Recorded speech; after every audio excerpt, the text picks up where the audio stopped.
I, 23M, lost my home and was cut off by my parents when I was 18, almost 5 years ago. Right from my childhood, I had a very troubled relationship with my parents, and I could tell that I was not somebody who was wanted. Whenever I was little, I would try to get them to love me and gain their affections, but when I realized that it was pointless, I stopped trying and started minding my own business instead. I think that change started taking place around the time of middle school or high school. By high school, I would only ever speak to my parents when I needed something and wouldn't bother them otherwise.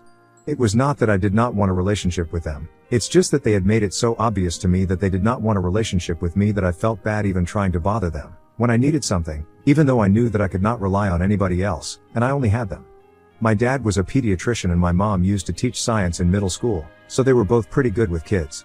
It's pretty ironic how they were great with other people's children, but not so much with their own.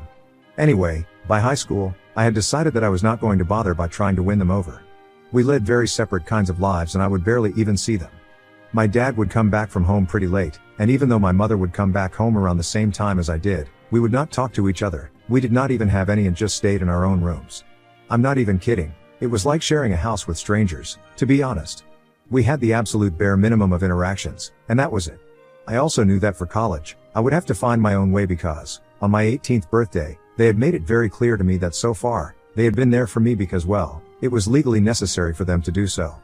But now, since I was no longer a minor, I had to start making my own way in life and they made it sound like they were encouraging me to be independent, but I knew what it really was about, they just wanted me to stop depending on them. They couldn't care less about whether I was independent or not. I hadn't applied to any colleges at that point, since I had decided to take a gap year to try to build some capital. I knew that I would need money to survive, and until I had that, I couldn't even dream of going to college. So after I turned 18, I started looking for jobs and soon enough, I started working at a local supermarket. I did not get paid much, but it felt nice to finally earn something for myself. Unfortunately, my happiness was short-lived since just a couple of weeks after I got that job, I had a new set of worries to think about. Shortly after I got the job, my parents announced to me that they were selling the house, and I needed to start looking for a place. I had no idea what was going on the day that they told me, and when I asked them why they were selling the house, they told me that they planned on quitting their jobs and traveling around the country with the money that they got.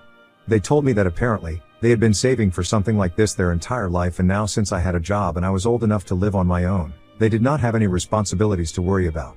So they were doing what they had planned and they were giving me a heads up so I could sort out my life accordingly. That put me in a really difficult situation because I had just started working, and I did not have enough money set aside to rent an apartment, not even if I had roommates to split it with. And I had barely started saving up money. At the rate that things were going, even if I lived on the streets, I still wouldn't have enough money to start college by the next year like I had planned. And my parents had dropped this bomb on me, that I would be homeless if I didn't get a place of my own. I tried to talk it out with them and requested them not to sell the house and just put their plans on hold for at least a few months, so I would have enough time to prepare myself and move out, but they were very stubborn and did not care about what I was going through. They told me that they had waited for this long enough, they were not putting off any of their plans anymore, and now, what I was going to do was my problem and not theirs. My mother told me, "You are an adult now and we don't need to take responsibility for what you do anymore. As for the house, that's our property and we can do whatever we want with it. Where you live is not our concern anymore." These were her exact words and I still remember them because it was just so incredibly hurtful and frustrating. The day that we had that discussion, I ended up getting into the fight of a lifetime with my parents, and after that, I did not see them again. Neither did I hear from them, which is not surprising since I had known that they would never try to get back in touch with me once I had left. I told them they were terrible people and hoped that only terrible things happened to them since they would totally deserve it. I cursed them out, not even caring that they were my parents and much older than me. I just didn't care anymore since they were screwing me over without caring about what was going to become of me either. The problem was that even though I had left the house in a huff, I realized afterward that I had literally nowhere else to go. I did not have any family members who would be willing to take me in, since my parents hadn't exactly kept in touch with their families. Both my parents lived away from their respective families, and since they had never bothered to attend most family events and usually didn't even go home for the holidays, I did not have a strong relationship with anybody from my family either. I barely knew anyone, so it would be foolish of me to expect them to take me in, and I wouldn't be able to reach them either, since we lived in a different state. I did have a few friends from school, but they were all away at college at the time that I left my house and I didn't want to bother them or their parents because that would be pretty awkward. So I decided to take a leap of faith, and I called a coworker of mine, who is now my wife. It's a crazy string of events, but I'm glad that I decided to reach out to her that day. At the supermarket where I worked, she was in charge of the makeup department there and we had been flirting back and forth ever since I joined. We had become pretty good friends in a really short span of time and knew a lot about each other, and I knew that she also had a lot of issues with her parents, so I also knew that she would understand what I was going through. She was 2 years older than me, and just like me, she had not been able to go to college because her dad was an addict and her mother did not seem to care about anybody apart from herself. The moment she had turned 18, her father left the house and moved in with his brother, and her mother told her that she could not support her anymore. So that was her story, and since she was 18, she had been working so she could go to cosmetology school and become a professional makeup artist. So when I called her and told her about what I was going through, she told me to come over immediately and said that I could live with her. I was and still am incredibly grateful for what she did for me that day. I don't think I would have survived on my own, since it was pretty cold that time of the year and I had nobody else who was going to help me out. Even though her apartment was pretty small and she was getting by on her own with a lot of hard work, she still chose to help me out, and that speaks volumes about the kind of person that she is. Anyway, she let me live with her, and for the first few months, I did not pay rent because I'm still trying to save up money. I did contribute to the groceries and other bills, and after I had saved enough, I started contributing to the rent as well. Before we knew it, we had gone from friends to people who couldn't live without each other. Initially, my plan was to work at the supermarket for about a year and a half. But after cutting ties with my parents and realizing that I didn't even have a place to stay, I started working harder, and I'm still working there, but in a much better position. I applied for the position of floor supervisor, and thankfully, I got the job since I had been one of the most sincere and dedicated employees, so that's how it has been for the past year. I get paid decently, and my wife is now putting herself through cosmetology school, finally, while working part-time at the store. Things have been going well for us. We were happy until last week when my mother showed up unannounced. I don't know how she found me since I have not been in touch with her for the past 5 years, but as soon as she saw me when I opened the door, she gave me a giant hug before I was even prepared for what was happening. I had made the mistake of not looking through the door hole before I opened the door, and once I had regained my composure, I decided to ask her why she was there. She was already putting her bags down in front of our apartment, and when I asked her that question, she stopped and looked at me really sadly before telling me that she was back because my father had decided to leave her. She filled me in on what she and my dad had been up to in the past few years, and I'll try to keep it short. They basically just traveled the country for the first year and a half and then decided to get a job and a house in California. But a month ago, my father broke the news to my mom that he was having an affair with a waitress who worked at the restaurant near his office, and he was leaving her to be with the waitress instead. My mother believed that my father had lost his mind, and after a lot of fighting, she decided to choose her dignity and self-respect and come back home. But now, she needed a place to stay because she needed to save money for the divorce procedure, and she didn't have a lot of time left before retirement, so she did not want to waste her money by looking for a place to live. So she decided that she was going to live with me, without even asking me if I would be fine with it or not. And now that life had come full circle for me, I decided to repeat her very own words to her. The thing that she had said to me about how I was an adult now and they were not going to take responsibility for me anymore, and how it was their house so they could sell it and do whatever they wanted with it. They did not take my consent for it, and I would have to look out for myself. I know that since she needed my help, I told her that she was not my family anymore, so she had to look out for herself, and this was my house, so I could do whatever I wanted to do with it. I repeated those exact words to her with a huge smile on my face and then shut the door with a laugh, probably the most satisfying thing I've done in my entire life. But my wife thinks that I went a little overboard and feels that I should give her another chance. She hasn't been fighting with me, but after she witnessed what happened the other day, she thinks that I was a little too hard on her and that I should at least think about it before I reject her. Her parents have passed away in the past few years. I guess that is where this is coming from, but nevertheless, Ida for turning my mother away when she came back after 5 years to ask me to let her live with me. Update 1. I spoke to my wife about what she said. We have not been fighting about what happened, but she was definitely a little put off and I could sense that she was not exactly happy about what I had done. However, she knew that this was my personal issue with my mother, and I could choose to deal with it in whatever way that I wanted to. It was not exactly her place to comment on it, so she had been trying to restrain herself. But that was putting a lot of pressure on our relationship, and so, yesterday, after making that and then reading a couple of comments on there, I decided to talk to her. I told her anything about my childhood and explained to her how my parents had always treated me badly, like I was a pariah in my own house.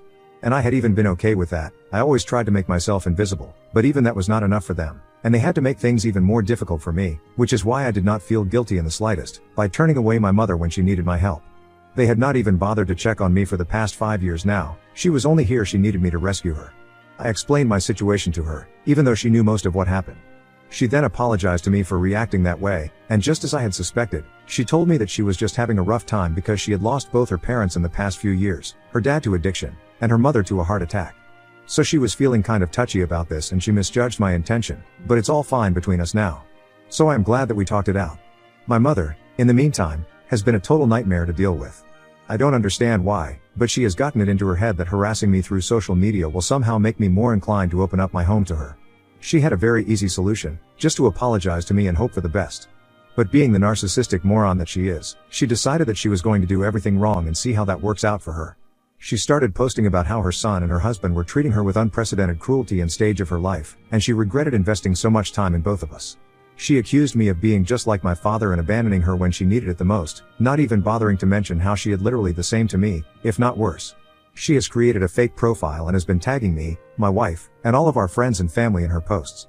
I don't even know how she knows so much about my life, like who I am married to and where I live, and it's kind of creepy now because I don't remember telling her about any of this and none of this information is public. My wife and I have private accounts on social media, so I don't know how she's getting any of this info. Everybody I know who has been tagged in those posts is trying to report that account and get it taken down, but we know that as soon as that account gets taken down, she will just create another one. I honestly don't want to report her to the police because it's just a lot of hassle and both my wife and I are too busy for that right now. But if this goes on any longer, we will not be left with any other option but to do that. So I honestly don't know what to do right now. It's just really frustrating and annoying, more than anything else. I just wish my dad would take her back or something, so we would not have to deal with this nonsense. So far, it's just been annoying, and I hope that it stays that way because I don't want any real-world impact of this. Update 2. So it has been 2 weeks now, and my wife and I are still dealing with the repercussions of saying no to my mother. After the posts, she started escalating things to a new level. She started showing up at my store and would keep giving me nasty looks throughout the time that she spent there. Usually, she kept showing up around noon and would spend about an hour and a half at the store, constantly looking at me angrily. But I did not care about it, and I tried my best to ignore her altogether because that was the best way of dealing with her. I did not pay any attention to her for a week, and yesterday, I guess she finally realized that there was no point in trying to intimidate me like that. Once again, she did the absolute opposite of what would get her in my good books once again. Yesterday, she did not show up at the store and I was kind of relieved because I thought that she was finally letting this wouldn't bother me again. When I left the store after my shift was done, she was waiting near my car. She did not look angry, surprisingly, just upset, and I felt kind of bad for her because she looked much worse than when she had shown up at first. I don't even know where she is staying for now, because as far as I know, she cut ties with most of her friends here when she left. And if she's trying to save money, a hotel would probably be too expensive for her anyway, but I did not ask her because it's none of my concern. Anyway, once I got near my car, I tried to ignore her and get in, but she stood in my way till the very last moment and kept telling me that she needed to talk to me. Finally, I gave in after 5 minutes, and I asked her what exactly was it that she had to say to me now, after all the nonsensical things that she had done. So, she started crying, and I was not even talking calmly or quietly, I was talking full-blown wailing. She literally burst into tears when I asked her and couldn't even bring herself to talk, so, at that point, I started getting a little concerned. I don't like my parents, I really don't like my mother, but I am still a human being. And I knew that she was hurting, there is no other explanation for the way she was behaving. So I tried to calm her down and told her to sit in my car with me, so she could compose herself and then we could talk. Had it not been for her little outburst, I probably would not have asked her to sit in my car and talk to me. I think that was necessary for me to mention after the last update, that lots of people have called me very unwelcome names, just for being human. So I'm just making it clear, the reason that I have not contacted the police or a lawyer yet is purely out of humanity, and also because there are a few practical reasons. It's a lot of trouble, effort, and money. Not everybody has that kind of time and cash to spare, so that's why I haven't gotten into any of that. Anyway, once she was in the car, it took her a while to calm down, but then she finally started telling me that ever since they had moved to California, my father had been acting really weird, and when she found out about the affair, she was shattered. She had only come back because she couldn't bear to be in the same place as him anymore since it reminded him of how much he had hurt her. And she was relying on me to help her out because, truth be told, she didn't even have any money. She had to borrow money from a few of her friends in California to even make the trip here. She had quit her job several years ago when she started traveling with my father, and then, she had never worked again. When they were in California, she did not have a job, so she had been a stay-at-home wife and had been counting on my father for money. But now that their marriage was over, she did not have anybody to go to. She hadn't bothered to keep in touch with any of her friends back here and neither did any of her family members care about her, so I was the only person she could count on. She sounded pretty desperate, but I was just mostly disappointed. After hearing her out, I told her that the most that I could do for her was give her some money for her expenses, but that was it. Under no circumstances was I ever going to agree to let her stay in my house with me. I did not trust her enough for that, and after everything that she had put me through, she had no reasonable right to expect such things from me either. When I said that, she got really mad at me and told me that she didn't even want my help anymore. Then she got out of the car, and slammed the door shut with more force than what it required, to make sure that I knew that she was upset. And then, she walked away. Today, when I went to work, she did not show up even once, and I'm beginning to think that she has finally received the message and is going to stay away from us now. Or at least I hope that's the case because I'm really exhausted and I don't want to deal with this anymore. Update 3. My mother has not tried to contact me for almost a month now and I think she has finally left. I don't know exactly where she is, but at least I found out how she was able to get all of my information.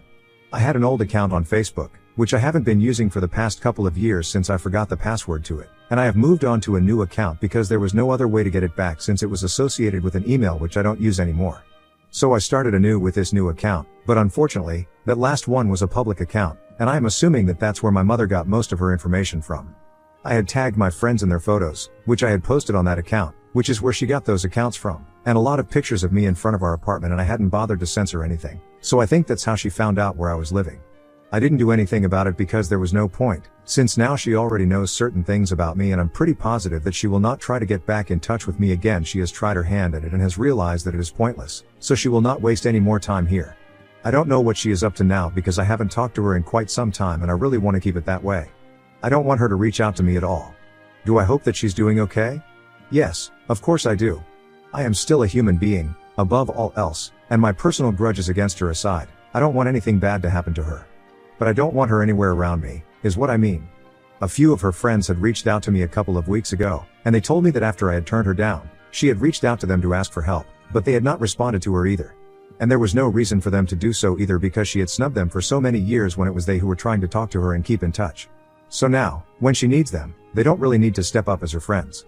They told me that she had been living in a motel, a little out of town, for the past few weeks, that she had been here since she had mentioned it in her messages, but now, she had blocked all of them. So they were assuming that she was gone now and did not need their help anymore. Let's see what happens now because I know for a fact that she will definitely try to reach out again when the divorce procedure actually starts. Update 4. So, big news here. It has been almost a year since I last spoke to my mother. I was actually pretty surprised that so many months had passed, and she did not try to talk to us because as far as I was concerned, I thought that she was getting a divorce. And since, as she claimed, she did not have any money, I was really confused as to how she was going to pay for the lawyer. But then, recently, I heard from a few of my family members that apparently, she and my father were back together again.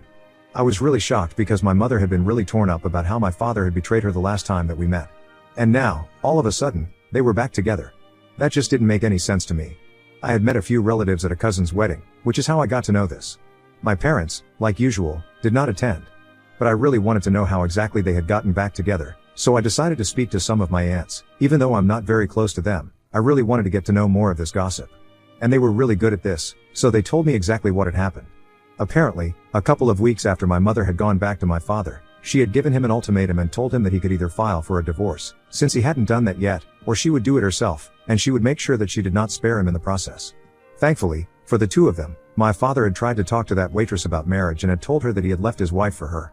And the funniest bit is that she wasn't even interested in him like that. She was actually sleeping with a lot of other guys as well. My father just happened to be one of those idiots who had fallen for her, and once she cleared that up for him, he ended that relationship and, well, long story short, that's how my parents ended back up together. I am really happy for them since they deserve each other. Had they separated and ended up with other people, they would have probably ended up traumatizing the other ones for life, and nobody deserves to go through something like that. So it's better that they stick together. My wife and I had a great laugh over this, and I guess things ended up going pretty nicely for the two of them have become the laughing stock of the family, and that's precisely what I had expected from them.